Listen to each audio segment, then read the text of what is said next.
Ela só queria comer o que sobrasse de um prato.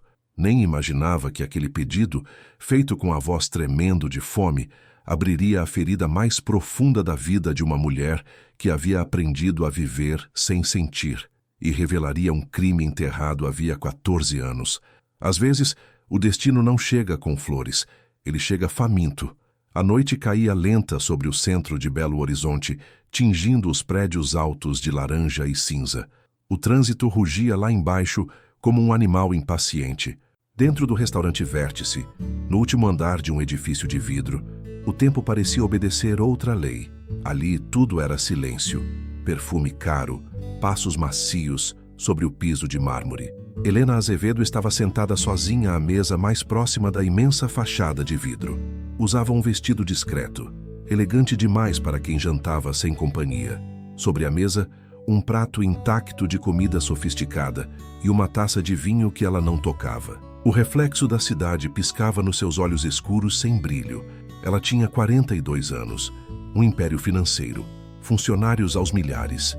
Mas desde a madrugada em que sua filha desaparecera da maternidade, 14 anos antes, aprendera a viver como quem caminha sobre vidro, sem descanso, sem tropeços, sem olhar muito para baixo.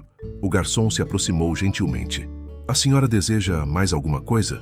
Helena respondeu sem tirar os olhos da rua. "Não, obrigada." Ela observava as pessoas pequenas lá embaixo, cruzando faixas, carregando sacolas, brigando com o próprio destino em silêncio. Por um instante, pensou em como sua filha talvez tivesse crescido em algum desses cenários invisíveis. Foi então que algo quebrou a superfície do vidro. Um toque leve. Helena virou o rosto. Do lado de fora da vitrine, quase misturada aos reflexos da iluminação interna, estava uma menina. Magra, cabelos presos num elástico gasto, roupas largas demais para o corpo franzino, o rosto encostado no vidro frio, os olhos fundos de quem já tinha visto mais da vida do que deveria. A menina hesitou, olhou para os lados e, reunindo uma coragem que parecia maior que o próprio corpo, ergueu a mão novamente e bateu de leve no vidro. Seus lábios se moveram devagar. "Moça, posso comer o que sobrar?" O coração de Helena perdeu o ritmo. O segurança do restaurante já se movia em direção à porta, impaciente. Helena ergueu a mão, num gesto firme e silencioso. "Não toque nela." O homem hesitou, mas voltou ao lugar. A porta giratória se abriu. O vento frio da noite entrou com a menina. Ela deu 2 passos tímidos para dentro do salão luxuoso. Todos os olhares pesaram sobre ela, como se carregassem julgamento. Helena levantou-se lentamente. "Qual é o seu nome?" perguntou com a voz baixa, quase temerosa. "Clara, senhora. Tenho 13 anos." 13. O número ecoou dentro de Helena como uma sentença. Exatamente a idade que sua filha teria se estivesse viva. "Sente-se comigo, Clara." A menina obedeceu, sentando-se apenas na ponta da cadeira, com a postura de quem espera ser mandada embora a qualquer momento. O garçom trouxe sopa quente e pão. No início, Clara segurava a colher como se ela pudesse desaparecer se fosse usada com força demais. Depois, a fome venceu qualquer vergonha. Comeu rapidamente, os olhos baixos, como quem precisava terminar antes que alguém mudasse de ideia. Helena observava em silêncio, o modo como Clara franzia a testa, o jeito automático de proteger o prato com o corpo, a leve cicatriz acima da sobrancelha esquerda. Detalhes pequenos demais para explicação lógica, mas impossíveis de ignorar. "Onde você mora?" perguntou Helena após alguns minutos. "Com a minha avó, Dona Esther, num prédio perto da estação central. Às vezes a comida falta, mas a gente sempre dá um jeito." Helena engoliu em seco. "Ela é sua avó de sangue?" Clara hesitou, como se aquela pergunta tocasse um ponto sensível demais. "Não, ela me encontrou quando eu era bebê. Disse que eu estava dentro de uma caixa, perto de um hospital." O talher escorregou da mão de Helena e caiu no prato, fazendo um som seco no salão silencioso. Perto de qual hospital?" gaguejou. "Do Hospital São Lucas." O mesmo hospital, o mesmo corredor, a mesma madrugada. Helena sentiu as pernas falharem. "Você ainda tem alguma coisa daquele dia?" "Só uma manta roxa. A avó guarda até hoje. Diz que foi a única coisa que veio comigo." O ar desapareceu do peito de Helena. A manta. A mesma manta que ela bordara durante a gravidez inteira, ponto a ponto, quando acreditava ter controle sobre o destino. Helena respirou fundo, lutando contra o tremor. Clara, você pode me levar até sua avó? A menina olhou com estranhamento. Agora? Agora. Clara assentiu devagar. Minutos depois, as duas atravessavam ruas estreitas, deixando para trás o brilho artificial do topo da cidade. O silêncio entre elas era pesado, cheio de perguntas que nenhuma das duas ainda tinha coragem de fazer. Quando finalmente chegaram ao prédio antigo, Helena precisou conter o choque. Escadas escuras, paredes descascadas, cheiro de umidade. Cada degrau que subia parecia puxá-la mais fundo para um passado que ela havia tentado enterrar sem sucesso. No terceiro andar, Clara bateu à porta. Vó, sou eu. A porta se abriu lentamente. Dona Esther, 68 anos, costas curvadas pela vida, olhos cansados, mãos marcadas pelo trabalho duro. Onde você estava, menina? Reclamou, até notar Helena atrás. Quem é a senhora? Eu preciso falar com você, respondeu Helena com a voz quase falhando. Sobre Clara e sobre uma manta roxa. Esther empalideceu. Minutos depois, na cozinha simples, Esther abriu uma velha caixa de metal. De dentro, retirou a manta roxa já desbotada pelo tempo, mas inconfundível. Helena reconheceu cada ponto torto, cada linha desigual feita entre lágrimas naquela maternidade 14 anos antes. As pernas já não sustentaram mais seu corpo. Ela se apoiou na mesa. Essa é a manta da minha filha. Clara ficou de pé num salto. O quê? Você não foi abandonada, murmurou Helena entre soluços. Você foi roubada de mim. O silêncio que se seguiu pareceu quebrar as paredes daquela casa. Clara começou a tremer. Então, minha mãe nunca me jogou fora? Helena deu um passo à frente e a envolveu num abraço que continha anos de ausência. Nunca. Nem por um único segundo. Dona Esther chorava em silêncio. Eu sempre soube que aquele bebê não tinha sido abandonado, sussurrou. Só nunca imaginei que o destino tivesse coragem de devolver. Clara, ainda nos braços de Helena, sussurrou. Então eu tenho mãe. Helena apertou a filha com força. Sempre teve. E naquela cozinha pobre, sem luxo algum, 3 vidas começaram a se reorganizar. Depois que Clara adormeceu no sofá, vencida pelo cansaço de um dia que parecia ter atravessado uma vida inteira, Helena e Esther permaneceram sentadas na cozinha quase às escuras. Apenas a lâmpada fraca sobre a pia iluminava os rostos marcados de ambas. A manta roxa jazia aberta entre elas, sobre a mesa. Helena passava os dedos por cada ponto, como se estivesse tocando o próprio passado. Eu bordei isso quando ainda acreditava que tudo estava sob controle, murmurou. Cada ponto foi feito imaginando o rosto da minha filha. Eu achava que o amor era suficiente para protegê-la no mundo. Esther apertou as mãos uma contra a outra. Quando encontrei essa criança naquela caixa, ela chorava como se o mundo inteiro estivesse acabando. Eu pensei que Deus estava testando minha covardia. Eu podia ter virado o rosto, mas algo me impediu. Você a salvou, disse Helena com a voz embargada. Mesmo sem saber, você salvou a minha filha. Esther sacudiu a cabeça. Eu a salvei, ou roubei você de vez. Durante tantos anos tive medo de que um dia alguém batesse à minha porta para levá-la embora. Helena ergueu os olhos. Eu não vim aqui para arrancar ninguém da sua vida sem pensar no que isso causa. Eu não perdi minha filha para repetir uma violência. Eu só quero que a verdade exista e que a Clara seja amada por todos que a fizeram sobreviver. Um silêncio pesado se formou entre as duas. Amanhã, disse Helena, vou trazer um médico, um exame de DNA, não para provar o que meu coração já sabe, mas para proteger a Clara de dúvidas no futuro. Esther assentiu lentamente. Ela merece saber quem é, mesmo que isso doa. Do outro lado da casa, Clara dormia inquieta. Em seus sonhos, todas as versões de si mesma se misturavam. A menina da caixa, a neta de Esther, a filha de Helena. Quando acordou de sobressalto, já era quase madrugada. Ela se sentou no sofá, ainda confusa, e percebeu Helena sentada no chão ao seu lado, em silêncio. Eu achei que você tinha ido embora, disse Clara com a voz rouca. Eu espero por você há 14 anos, respondeu Helena. Uma noite não é nada. Clara ficou em silêncio por um instante. Se você for mesmo minha mãe, isso quer dizer que minha vida toda foi uma mentira? Helena se aproximou devagar. Não, sua vida foi real. Sua dor foi real. Seu amor pela sua avó é real. O que foi mentira foi apenas o motivo que te deram para estar longe de mim. Clara respirou fundo. Então nada do que eu vivi precisa ser apagado? Nada. Tudo o que você foi é o que te trouxe até mim. Na manhã seguinte, Clara acordou cedo demais. Vestiu a mesma roupa de sempre, alisou o cabelo com as mãos nervosas, sentou-se à mesa e ficou olhando para a porta. O médico chegaria em poucas horas. Para ela, aquelas horas pareciam anos. Quando Helena voltou, acompanhada de um médico de jaleco branco e expressão serena, Clara sentiu o estômago embrulhar. É só um cotonete na bochecha, tá bem? Explicou o médico. Não dói. E se der negativo? Perguntou Clara com a voz baixa. Se tudo isso for só coincidência, Helena se ajoelhou diante dela.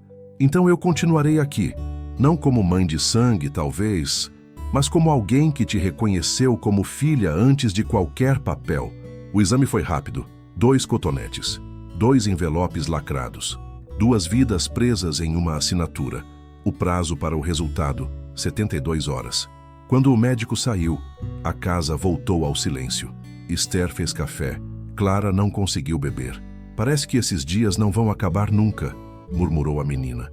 Eles vão acabar, respondeu Esther. Mas a pergunta é, o que começa depois deles? Na primeira noite, Clara sonhou com a caixa onde fora encontrada. Mas dessa vez, a tampa se abria sozinha e mãos femininas a retiravam de dentro. Na segunda noite, sonhou que corria por um corredor de hospital infinito, chamando por uma mãe que não respondia. Na terceira noite, não conseguiu dormir. Sentou-se no sofá com Esther e Helena, as 3 em silêncio, como se qualquer palavra pudesse quebrar o frágil equilíbrio daquele instante. Se for verdade, Clara começou com a voz trêmula. Eu vou ter que sair daqui? Esther baixou o olhar. Helena foi direta. Você não vai a lugar nenhum sem querer. Ninguém vai te arrancar dessa casa como te arrancaram de mim naquele dia. Clara sentiu lágrimas escorrerem devagar. Eu não sei se consigo perder minha avó. Esther segurou a mão da neta. E eu não sei se consigo viver sem você, mas sei que não posso ser o muro que te impeça de atravessar a própria história. No terceiro dia, o telefone tocou às 10 da manhã. Helena atendeu com as mãos trêmulas. Sim, sou eu. A voz do médico veio do outro lado, neutra, mas carregada de peso. Helena, a compatibilidade é de 99,9%. Não há mais dúvidas. Clara é sua filha biológica. Helena fechou os olhos. O mundo que ela havia aprendido a sustentar sem esperança desmoronou de uma vez. Mas agora para o lado certo. Quando desligou, encontrou Clara parada na porta da cozinha, pálida, esperando. E então, Helena não conseguiu falar. Apenas abriu os braços. Clara caminhou devagar-se até que correu. O abraço foi desajeitado, apertado demais, molhado demais. Então você é mesmo minha mãe, murmurou. Sempre fui, respondeu Helena, mesmo sem saber onde você estava. Esther observava a cena com lágrimas silenciosas. Deus não me deu uma neta. Me emprestou uma filha por 14 anos, sussurrou. Naquela mesma tarde, Helena falou aquilo que vinha temendo. Eu gostaria que você viesse morar comigo. Clara sentiu o chão sumir sob os pés. Eu nunca fiquei em outro lugar que não fosse aqui. Você pode ir devagar, finais de semana, depois semanas inteiras.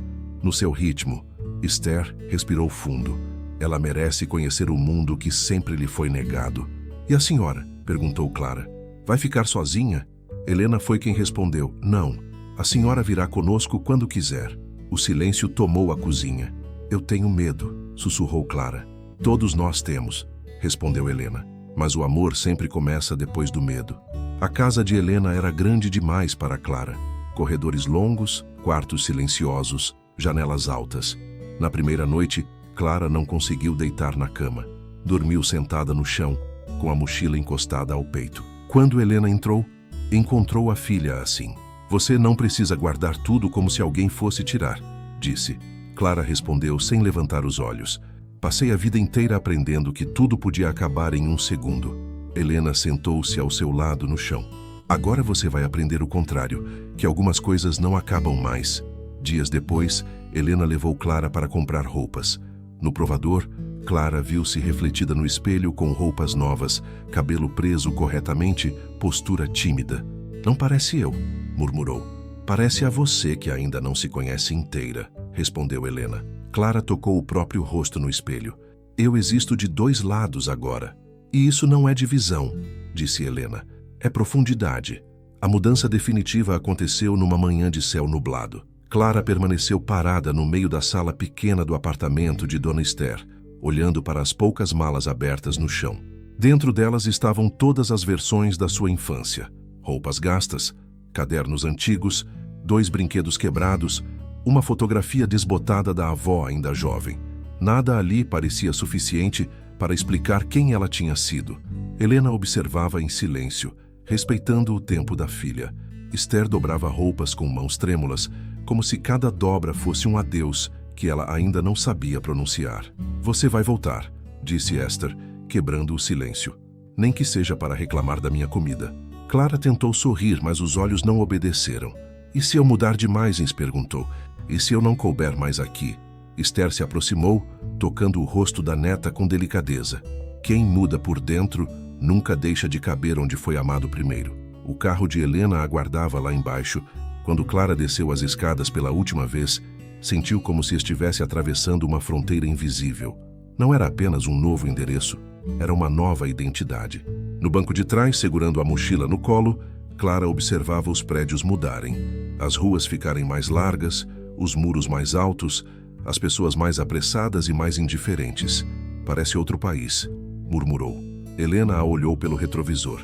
É o mesmo mundo, só muda ao lado da janela. A casa de Helena era grande demais para Clara nos primeiros dias. O silêncio fazia barulho. As paredes pareciam distantes. O quarto novo tinha cheiro de tinta fresca e móveis que nunca tinham sido usados por ninguém. Na primeira noite, Clara abriu a porta do quarto várias vezes, apenas para confirmar que ninguém havia mudado nada repentinamente. Na segunda noite, acordou assustada, achando que estava atrasada para catar material reciclável com a avó. Na terceira, tentou arrumar a cama 3 vezes seguidas, mesmo sem necessidade. Helena começou a perceber que a filha vivia em estado de alerta, como se o conforto fosse apenas uma armadilha temporária. "Você não precisa vigiar a própria vida o tempo todo", disse certa noite, sentando-se ao lado da cama. Clara encolheu os ombros.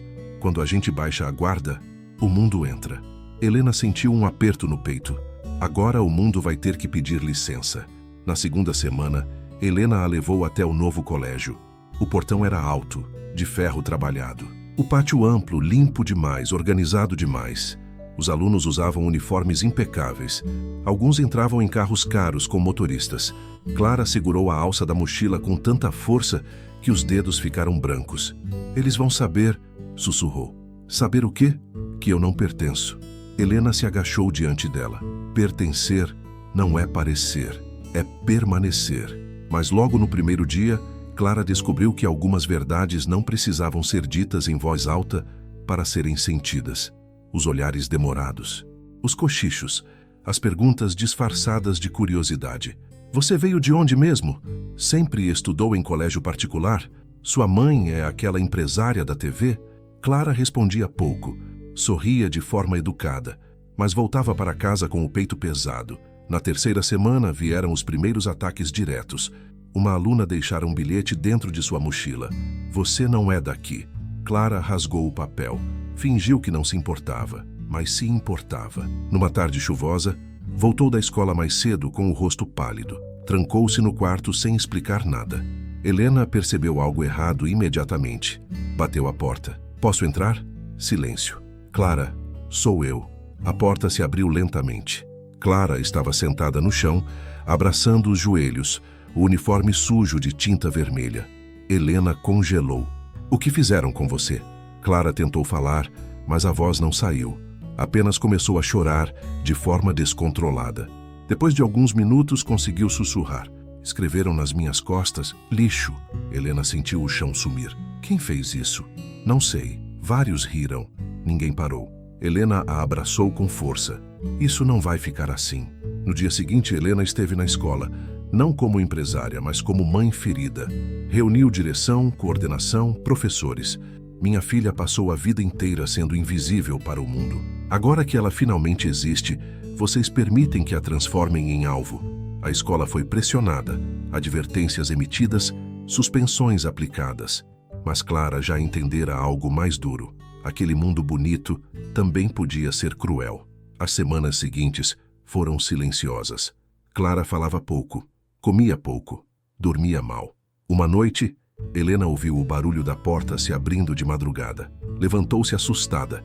Encontrou Clara na sala, com a mochila no colo. "Para onde você vai?" perguntou, tentando manter a calma. Clara chorava em silêncio. "Eu queria ver se eu ainda consigo ir embora, como antes." Helena sentou-se diante dela. "Fugir não vai devolver quem você foi. Vai apenas te roubar de quem você pode ser." "Eu tenho medo de não merecer essa vida." Helena segurou o rosto da filha. "Nenhuma criança nasce devendo ao mundo." Clara desabou nos braços da mãe. "Eu não sei ser feliz sem pedir desculpa." "Então a gente aprende juntas," respondeu Helena. "Eu também já esqueci como é ser feliz sem culpa." Naquela noite, Clara permaneceu. Mas a ideia de desaparecer ainda a rondava como um fantasma. Enquanto Clara lutava para se adaptar, Helena retomava discretamente a investigação do passado. Reabriu pastas, ligou para antigos contatos, procurou nomes enterrados nos arquivos do hospital. O nome Marta Silveira voltou a aparecer, ex-enfermeira. Demitida meses após o desaparecimento. Envolvida, anos depois, em suspeitas de tráfico ilegal de recém-nascidos. Helena sentiu um frio na espinha. "Se ela ainda estiver viva", murmurou sozinha no escritório. Começou a rastrear registros, processos antigos, transferências de cidade. Cada informação a aproximava um pouco mais da verdade que ela temera por 14 anos. Enquanto isso, Dona Esther sofria em silêncio. Na casa vazia, sentava-se à mesa, olhando o lugar onde Clara costumava comer. Às vezes esquecia que a neta não estava mais ali e chamava seu nome instintivamente. Helena passou a visitá-la com frequência. "Eu devia tê-la preparado melhor para sair de casa", disse Esther certa tarde. "Eu criei uma menina para sobreviver, não para viver." "A senhora a criou com amor", respondeu Helena. "Agora nós duas vamos ensiná-la a viver." Ainda assim, a culpa pesava nos ombros de Esther como uma dívida que o tempo não cobrava, mas que o coração nunca perdoava. Certo dia, Clara entrou no escritório da mãe com os olhos inchados. "Eu quero falar com a minha avó, mas não por telefone." Helena levantou-se imediatamente. "Vamos buscá-la então." Esther veio passar o fim de semana na casa grande. Andava devagar, observando tudo com espanto contido. Naquela noite, enquanto Helena dormia, Clara se sentou com a avó na varanda. "Eu tenho medo de virar outra pessoa aqui e esquecer quem eu era com você." Esther segurou sua mão. "Quem esquece de onde veio nunca sabe para onde ir. Você carrega 2 mundos dentro de você agora, minha menina. Isso não é perda, é força." Clara chorou em silêncio. Alguns meses depois, Helena comunicou uma novidade. "Quero criar uma fundação para ajudar famílias que procuram crianças desaparecidas." Clara ficou em silêncio. "Não por mim", explicou Helena. "Por você, para transformar sua história em caminho para outros." Clara sentiu o coração bater diferente. "Eu posso ajudar? É por isso que eu quero fazer." Naquele momento, pela primeira vez, Clara sentiu que sua dor podia ter um propósito maior que ela mesma. O inverno chegou cedo naquele ano. As manhãs amanheciam cinzentas, o vento cortava a pele e a cidade parecia andar sempre em marcha lenta. Dentro de Clara, o frio era outro. Um frio que não vinha das estações, mas da luta silenciosa para continuar pertencendo a 2 mundos ao mesmo tempo. Desde o episódio no colégio, Clara havia aprendido a sorrir com um lado do rosto, enquanto o outro permanecia em alerta. Comia pouco, falava menos ainda, passava horas trancada no quarto, lendo livros que nem sempre entendia totalmente, mas que lhe davam a sensação de estar construindo um lugar seguro dentro de si. Helena observava tudo em silêncio. Sabia que a filha estava sendo moldada por dentro por uma dor que não gritava, mas que cavava fundo. "Você não precisa ser forte o tempo todo", disse certa tarde. Clara deu de ombros. "Se eu não for, quem vai ser por mim?" Helena não teve resposta imediata. Apenas percebeu o quanto aquela menina havia aprendido cedo demais a depender apenas de si. Enquanto Clara lutava para não desaparecer de novo dentro de si mesma, Dona Esther começava a perder a própria força física. As visitas à casa grande tornaram-se menos frequentes. Às vezes ligava dizendo que estava apenas cansada. Em outras, adiava os encontros sem explicação, até o dia em que caiu na cozinha sozinha com uma dor aguda no peito. Foi socorrida às pressas por um vizinho. Quando Helena recebeu a ligação, largou tudo o que fazia. chegou ao hospital com Clara poucos minutos depois. Encontraram Dona Esther ligada a aparelhos, o rosto pálido, o corpo frágil sob os lençóis brancos. Infarto, disse o médico direto. O estado é grave. Clara sentiu as pernas amolecerem. Não, sussurrou. Ela não pode ir agora. Eu ainda preciso dela. Helena segurou a filha com força. Ela é forte. Você herdou isso dela. Mas o medo não se convencia com palavras.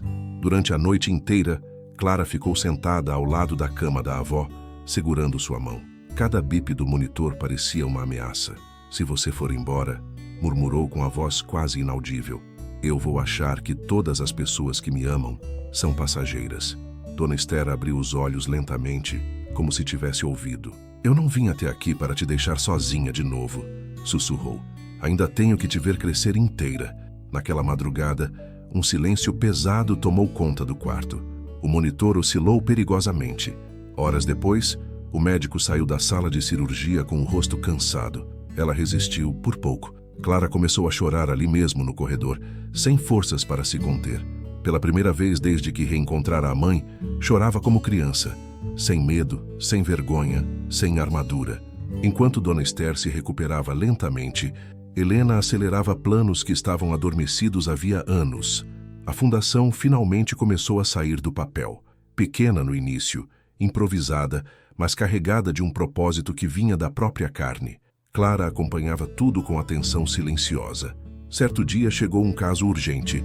Uma menina de 6 anos havia desaparecido num terminal rodoviário. A mãe, desesperada, fora encaminhada à fundação por uma assistente social.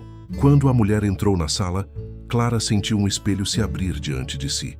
O olhar da mãe era o mesmo que ela via nos pesadelos de Helena. Minha filha sumiu há 2 dias, dizia a mulher aos prantos. A polícia diz que ainda é cedo para investigar, mas eu sinto que algo ruim aconteceu. Clara se aproximou devagar, sentou-se ao lado dela. Eu desapareci quando tinha apenas algumas horas de vida, disse, com a voz firme apesar do tremor interno. E eu voltei. Sua filha também pode voltar. A mulher olhou para ela confusa. Como você pode ter tanta certeza? Clara respirou fundo.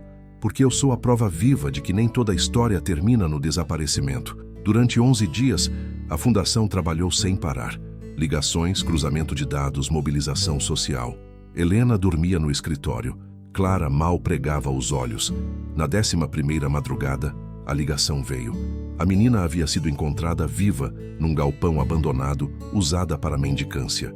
Quando a criança foi entregue à mãe, o choro que se seguiu ecoou por todo o pátio da delegacia. Um abraço como aquele não cabia em palavras.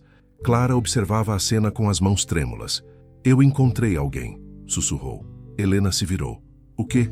Um sentido? Naquela noite, Clara escreveu em seu caderno. Hoje eu entendi por que minha mãe nunca desistiu. A dor vira missão quando encontra propósito. Dona Esther recebeu alta semanas depois, mas não voltou a ser a mesma. Meu corpo anda mais cansado que minha vontade, disse sorrindo fraco. Ela passou a visitar a casa de Helena com mais frequência, mas também passou a falar sobre coisas que nunca havia mencionado antes. Todas as noites eu sonhava que alguém viria buscá-la, confessou certa tarde a Clara. Eu vivia com medo do dia em que você deixaria de ser minha. Eu nunca deixei de ser sua, só ganhei mais alguém, respondeu Clara, abraçando a avó. Mas por dentro, Esther carregava uma culpa antiga, silenciosa. Se eu tivesse procurado mais, se eu tivesse gritado no hospital, talvez tudo fosse diferente. Helena ouviu essa conversa do corredor. Talvez não, disse entrando na sala. Mas graças à senhora ela está viva. Isso ninguém tira. Esther chorou.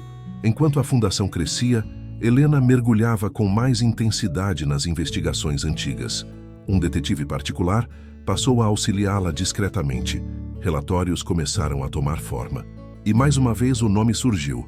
Marta Silveira, ex-enfermeira, ligada a processos antigos, suspeita de integrar uma rede ilegal de adoção e tráfico de recém-nascidos. Ela ainda está viva, disse o detetive num relatório curto. Cumpre pena em outra cidade por crimes não relacionados diretamente ao caso da sua filha. Helena sentiu o estômago embrulhar. Clara não pode saber disso agora, murmurou, mas o destino não pediu permissão. Dias depois, Clara ajudava a organizar documentos da fundação quando viu um sobrenome conhecido em um processo. Mãe, chamou Helena com a voz estranha. Esse nome aqui é o mesmo da enfermeira do meu caso, não é? Helena tentou disfarçar. É apenas coincidência. Clara percebeu a mentira. Eu não sou mais uma criança protegida por versões suaves, disse com firmeza. Eu sou parte dessa história. E eu tenho o direito de saber quem tentou me apagar. Helena fechou os olhos. Naquela noite contou tudo. A profissão de Marta, as suspeitas, os arquivos enterrados, o silêncio comprado.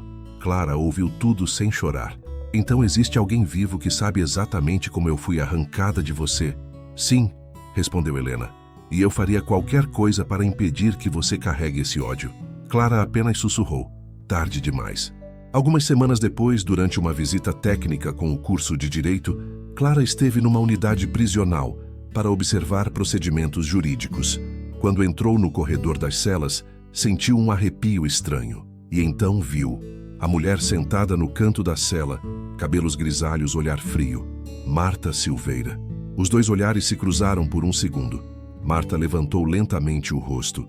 Então, uma sobreviveu, murmurou. Clara sentiu o mundo girar em câmera lenta. Saiu do local em silêncio absoluto. Naquela noite, contou tudo a Helena com as mãos tremendo. As duas choraram juntas. O mal tentou apagar você, disse Helena, mas acabou criando a mulher que vai lutar para que isso nunca mais aconteça. Depois desse encontro, Clara mudou. Passou a estudar com fúria, pesquisar leis, acompanhar julgamentos, ler sobre tráfico humano. Uma noite, sentou-se diante da mãe. Eu vou estudar direito. Quero trabalhar exatamente com isso.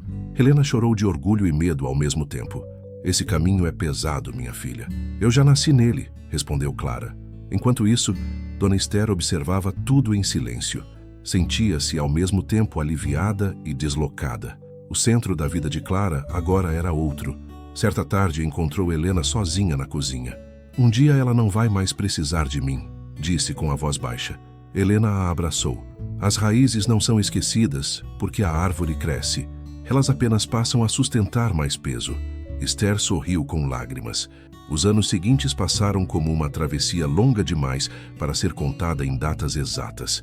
Clara crescia por fora, enquanto por dentro ainda aprendia a reorganizar as peças da própria identidade. Já não era a menina do prédio escuro, mas também ainda não se sentia completamente a filha da mulher poderosa, que agora chamava de mãe. Ela era um território entre dois mundos e aprendeu a habitar esse espaço com disciplina e dor. A entrada no curso de Direito foi o primeiro grande passo que tomou por decisão própria. Não havia pressão de Helena, nem pedidos de Dona Esther. Era uma escolha que nascia da ferida. Cada livro, cada artigo, cada aula sobre direitos fundamentais, tráfico humano e proteção à infância, era como se ela estivesse escrevendo, com tinta nova, as páginas rasgadas da própria história. Helena observava tudo em silêncio. Não interferia, apenas sustentava como aprendera a fazer desde a madrugada em que perdera a filha pela primeira vez. Nos corredores da universidade, Clara ainda sentia olhares curiosos. Alguns a conheciam por sua capacidade intelectual, outros por sua história. Ela aceitava ambos com a maturidade de quem já perdera o direito de ser ingênua muito cedo. Foi em uma dessas tardes na faculdade que conheceu Miguel. Ele se sentou ao seu lado na biblioteca, espalhou livros sobre a mesa e perguntou sem rodeios: "Você acredita que a justiça realmente alcança todo mundo?" Clara o observou por um instante antes de responder. "Acredito que ela alcança devagar, mas só quando alguém insiste em chamá-la." Miguel sorriu. O sorriso ficou. Meses depois, ele já fazia parte da rotina dela. Não a tratava como a menina encontrada, nem como a filha da empresária. Tratava como Clara, apenas Clara. Isso para ela era um alívio quase impossível de explicar. No terceiro ano da faculdade, Clara foi convidada a acompanhar, com supervisão, um processo sensível em uma comarca próxima. O nome que constava no processo fez seu estômago revirar: Marta Silveira. O destino já não rondava, ele chamava pelo nome. Helena soube no mesmo dia. "Você não precisa ir", disse, com a voz trêmula. "Eu posso te poupar disso." Clara respirou fundo. "Não, mãe. Pela primeira vez eu não sou a criança daquela história. Eu sou a mulher que sobreviveu a ela." O encontro foi em uma sala fria do presídio. Marta estava mais velha, com rugas profundas e olhos que não conheciam arrependimento. Quando viu Clara entrar, sorriu de lado. Demorou, murmurou. Eu sabia que você ia voltar. Clara sentou-se diante dela, com as mãos firmes sobre a mesa. Você não me roubou da minha mãe apenas. Você roubou anos inteiros da minha vida. Marta inclinou a cabeça. Eu não fiz nada sozinha. Eu fazia parte de algo muito maior. E pretende levar isso para o túmulo? Já levei coisas piores. Clara sentiu o impulso de gritar, mas controlou-se. Você vai responder por tudo o que puder responder. Marta riu. Você acha que uma prisão compensa o que eu causei? Clara sustentou o olhar. Não, mas impede que você faça de novo. Ao sair da sala, Clara sentiu as pernas falharem. Chorou no corredor, sem alarde. Não era mais a dor da criança roubada. Era a dor da mulher que finalmente compreendia a dimensão do mal que quase a destruiu. Quando contou tudo a Helena naquela noite, a mãe apenas a abraçou. Você encarou o abismo e voltou. Isso também é justiça. Pouco tempo depois, veio a notícia inesperada. Clara estava grávida. O teste positivo caiu de suas mãos no chão do banheiro, como se fosse algo grande demais para ser segurado. Ela não teve alegria imediata. Teve medo. E se com meu filho acontecer o que aconteceu comigo? Perguntou a Helena em lágrimas.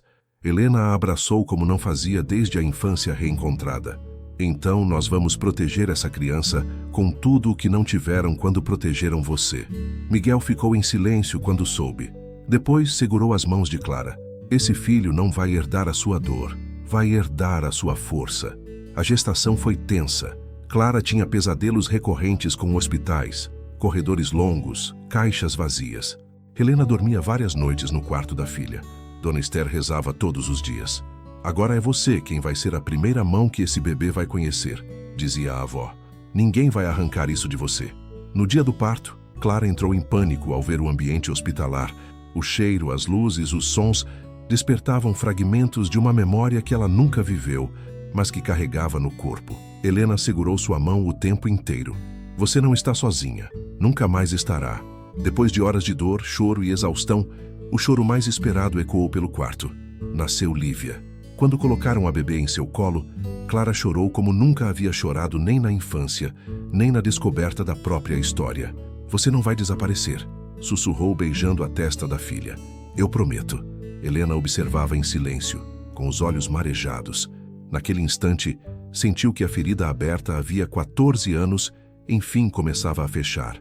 Não por esquecimento, mas por transformação. Pouco depois do nascimento de Lívia, Dona Esther começou a apresentar sinais de cansaço extremo. Já vinha frágil desde o infarto, mas agora o corpo parecia cobrar tudo de uma vez. Estou só um pouco cansada, repetia teimosa, até que um dia caiu novamente. O diagnóstico foi duro. O coração está falhando aos poucos. Não há mais procedimentos que garantam recuperação total. A notícia caiu como um silêncio pesado sobre a família. Clara passou a dormir ao lado da avó, como fizera no hospital anos antes. Você prometeu que ia me ver crescer inteira, disse, segurando sua mão. Esther sorriu com dificuldade. Eu te vi crescer mais do que eu jamais imaginei. Agora eu preciso ver sua filha crescer também. Lívia era colocada nos braços da bisavó todos os dias. Essa menina nasceu com os olhos da verdade, dizia Esther. Vai ser difícil esconder o mundo dela. Numa madrugada silenciosa, Clara acordou com o toque fraco na mão. Minha menina, murmurou Esther. Não carregue minha culpa quando eu me for. Eu te amei do jeito que consegui, e isso basta. Clara chorava sem conseguir falar. Dona Esther partiu naquele mesmo dia, ao amanhecer, tranquila, com a mão da neta e o nome de Lívia sussurrado nos lábios. O enterro foi simples. Clara caminhava segurando a filha nos braços e a mão de Helena na outra. Sentia a ausência da avó como um buraco definitivo, mas também sentia algo que nunca havia experimentado antes. Gratidão plena. Ela foi a ponte entre a minha morte e a minha vida, murmurou. Helena assentiu, emocionada. Algumas pessoas não nos salvam do afogamento. Elas nos ensinam a respirar dentro da água. Durante semanas, Clara viveu entre a maternidade, o luto e os estudos. Miguel ajudava como podia. Helena sustentava como sempre fora feito, sem invadir, mas nunca ausente. A fundação continuava crescendo. Agora, sob a liderança direta de Clara, auxiliava famílias em diversos estados. As histórias de reencontro começavam a se multiplicar. Cada criança encontrada era um pouco de Dona Esther voltando ao mundo. Anos depois, num grande congresso nacional sobre proteção à infância, Clara foi convidada a palestrar. No palco, diante de centenas de pessoas, iniciou assim: "Eu comecei minha vida dentro de uma caixa. Cresci achando que tinha sido descartada. Hoje sei que fui roubada. E também sei que tudo o que tentou me apagar acabou me empurrando para o propósito que me mantém viva." Falou da infância, da avó, do reencontro com a mãe, da fundação, das crianças encontradas, das que ainda não voltaram. "Nem toda história termina em milagre", disse. "Mas toda história merece ser procurada até o último capítulo." Helena assistia da plateia, com Lívia no colo. Miguel segurava a mão da esposa. Ao final, o auditório inteiro ficou de pé. Naquele mesmo ano, no Natal, a casa estava cheia. Na mesa, 3 gerações agora viraram 4. Fotos de Dona Esther enfeitavam a sala. Lívia, já com alguns anos, correu pela casa com um copo de suco e subiu numa cadeira. "Eu quero fazer um brinde", anunciou. Todos se calaram, sorrindo. Um brinde para a mamãe, que pediu comida pela janela e ganhou uma família inteira, disse, repetindo as palavras que ouvira tantas vezes como história. Risos, lágrimas, abraços. Helena levantou a taça. "E um brinde para quem teve coragem de abrir a janela." Clara olhou para a mãe emocionada.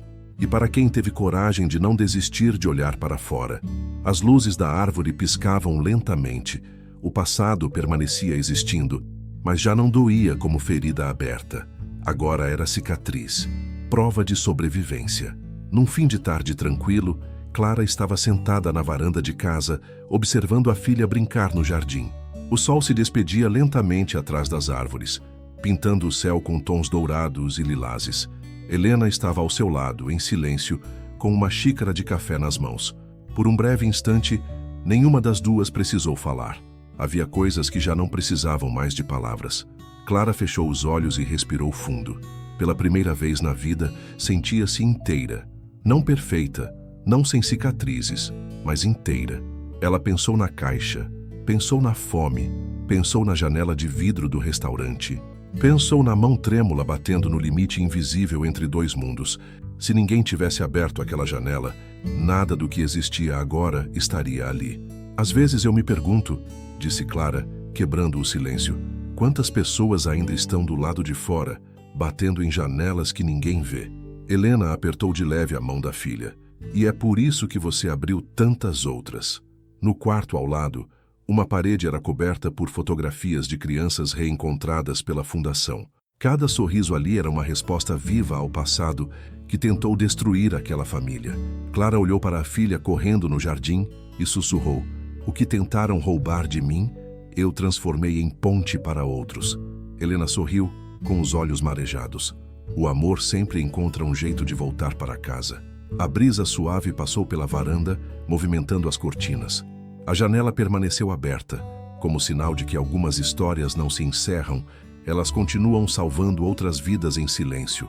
Agora eu te pergunto de coração, quantas pessoas ainda estão do outro lado da janela, esperando que alguém tenha coragem de abrir?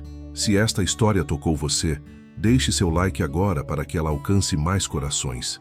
Inscreva-se no canal para não perder nenhuma história de superação e fé. E escreva nos comentários: "Eu acredito em recomeços." Porque às vezes quem abre a janela também muda destinos.